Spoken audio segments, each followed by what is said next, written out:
All right, and so, Aiko.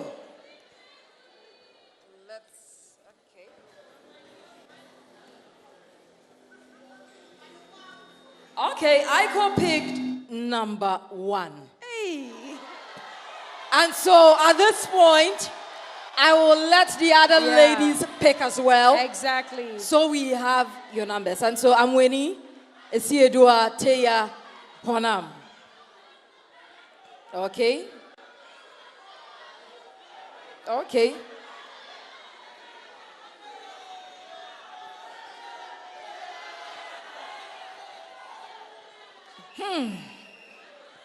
Okay, so let me proceed.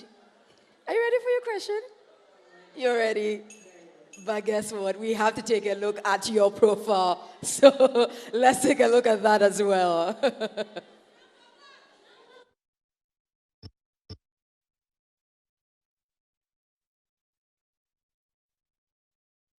I'll get straight to your question. Listen attentively. And it says, there has been a big disappointment by many women groups and other individuals and organizations about the number of women appointed or elected to the various arms and sectors of government. Some have suggested that the way to resolve this is through affirmative action and giving of quota of women's representation. Do you agree or disagree with this suggestion? Thank you very much, Anita, for the question. And thank you, honorable judges, for this opportunity. Now, I would like to start by saying that, yes, there has been a very big disappointment, especially with groups like Bantu International that have been fighting for affirmative action in Ghana for over 7 years. Now, what are we trying to do as a country? Our efforts need to be recognized. Currently, Ghana's status in affirmative action is not an encouraging one. According to our 2021 housing population census, we have a 50.7% female population, but unfortunately, we have a less than 5% representation in our local governance. Now, affirmative action is any action to encourage marginalized groups to thrive in an equitable society. In this case, we're referring to women. Now, I will give my story as an example. I will always thank my family, my dad and my mom, wherever you are sitting.